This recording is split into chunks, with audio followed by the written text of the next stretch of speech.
Assalamualaikum warahmatullahi wabarakatuh. Kami dari kelompok 3 kelas divisi 5G mata kuliah epidemiologi dengan 5 anggota yaitu saya sendiri, Diana Nurisada, dan keempat teman saya yaitu Eli Erna Safitri, Umi Latifah, Foni Marcella, dan Devi Sylvia Rahayu akan memaparkan materi tentang epidemiologi double burden malnutrition.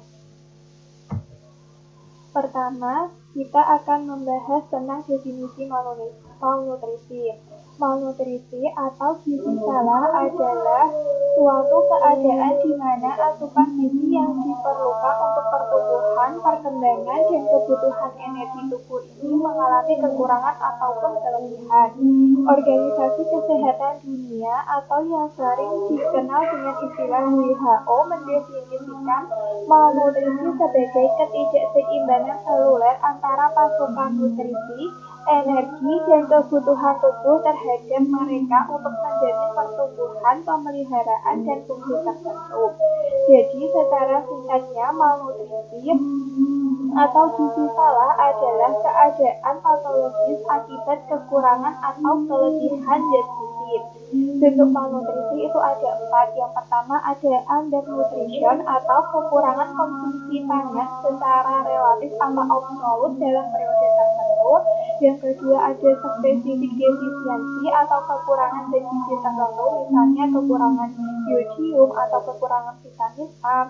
Yang ketiga ada overnutrition atau kelebihan konsumsi pangan dalam periode tertentu. Yang terakhir ada imbalance atau keadaan tidak seimbang, misalnya kadar LDL, HDL, LDL yang tidak seimbang. Selanjutnya yaitu posisi malnutrisi di Indonesia. Indonesia itu berada di tengah-tengah di antara ketiga kategori.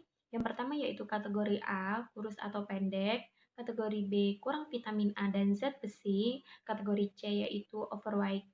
Karena di Indonesia itu berada di tengah-tengah di antara ketiga kategori tersebut, maka Indonesia itu mengalami risiko tingginya malnutrisi.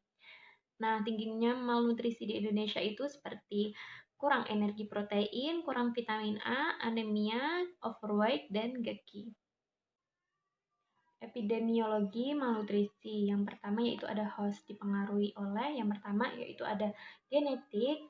Jadi seorang yang mempunyai keturunan obesitas akan cenderung beresiko obesitas. Yang kedua yaitu ada usia. Jadi kebutuhan asupan gizi berbeda setiap kelompok usia. Yang ketiga yaitu ada jenis kelamin.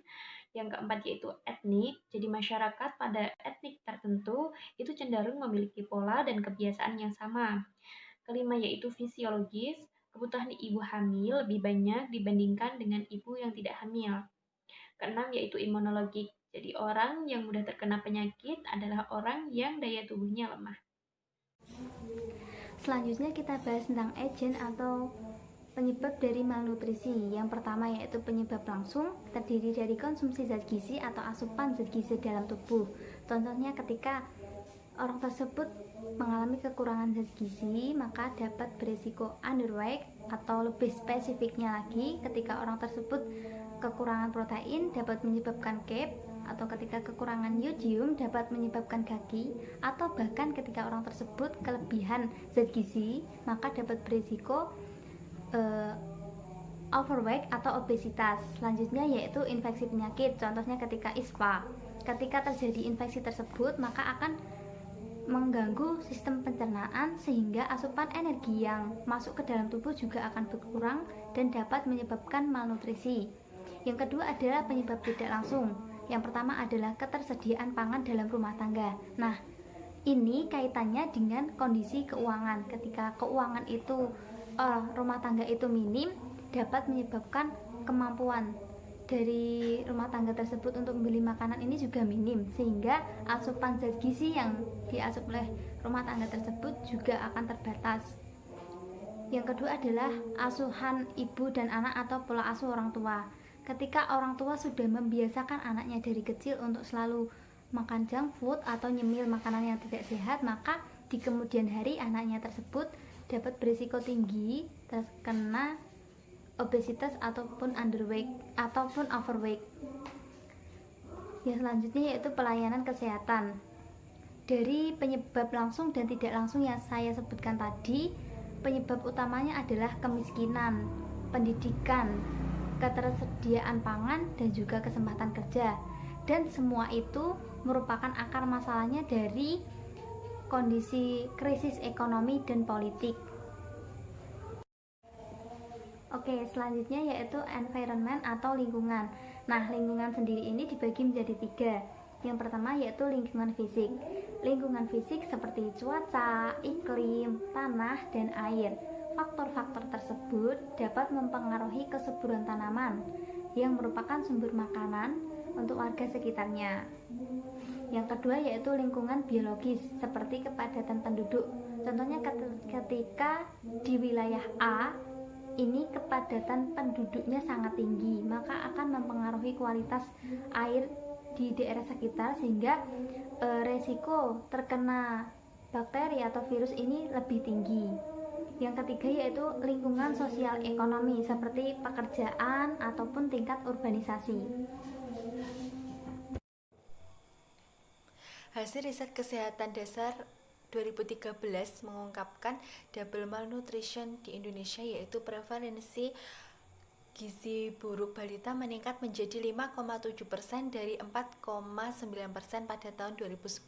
Sedangkan prevalensi gizi kurang balita naik dari 13% pada tahun 2010 menjadi 13,9% pada tahun 2013. Kemudian data terbaru ditemukan yaitu 60% orang obesitas mengalami penyakit komplikasi, diantaranya adalah prevalensi kencing manis berdasarkan pemeriksaan darah telah meningkat dari 6,9% pada tahun 2013 menjadi 8,5% pada tahun 2018, serta hipertensi berdasarkan pengukuran tekanan darah telah meningkat dari 25,8% pada tahun 2013 menjadi 34,1% pada tahun 2018. Nah, beban ganda masalah gizi ini itu menciptakan berbagai persoalan gizi di Indonesia. Yang pertama, kekurangan gizi pada anak dapat menyebabkan pertumbuhan fisik dan otak anak tidak optimal.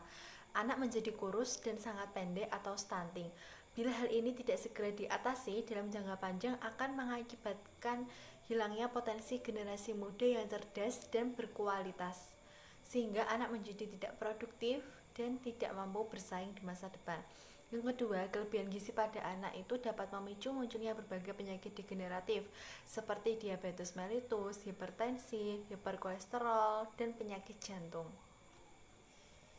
Menjaga dini malnutrisi. Kita dapat mencegah secara dini malnutrisi dengan beberapa poin berikut. Yang pertama yaitu membawa anak ke posyandu secara teratur untuk ditimbang berat badannya. Hal tersebut dikarenakan agar si ibu mengetahui apakah anaknya mengalami berat badan berlebih atau malah kurang. Yang kedua yaitu memberikan ASI eksklusif pada bayi yang berusia 0-6 bulan. Hal tersebut sangat wajib dilakukan agar bayi mendapatkan nutrisi. Yang ketiga yaitu memberikan ASI kepada anak sampai usia 2 tahun. Yang keempat ada memberikan MPASI sesuai usia dan kondisi kesehatan anak. Memberikan MPASI di sini harus sesuai prosedur yang ada dan tidak boleh asal-asalan. Yang kelima yaitu memberikan makanan yang beraneka ragam. Mengapa kita harus memberikan makanan yang beraneka ragam? Karena tidak ada satupun makanan yang mengandung semua zat gizi. Contohnya ada nasi. Nasi mengandung sumber utama kalori namun rendah akan vitamin dan mineral. Contoh lainnya yaitu sayur dan buah. Sayur dan buah mengandung vitamin, mineral, dan semua zat gizi dapat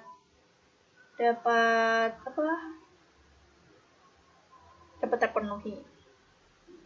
Yang keenam ada yaitu berkonsultasi kepada petugas kesehatan apabila anak mengalami sakit atau gangguan pertumbuhan. Contohnya kita dapat berkonsultasi kepada dokter anak atau berkonsultasi kepada ahli gizi.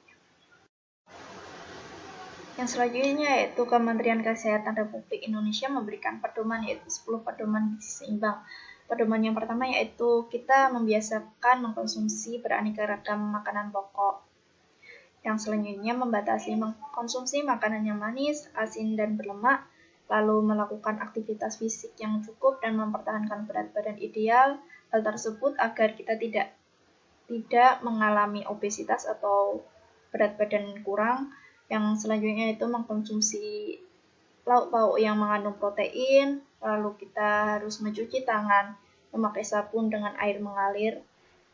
Yang selanjutnya itu membiasakan sarapan pagi, lalu membiasakan minum air putih yang cukup dan aman, lalu banyak makan buah dan sayur. Yang kemudian yaitu membiasakan membaca label dan kemasan pangan.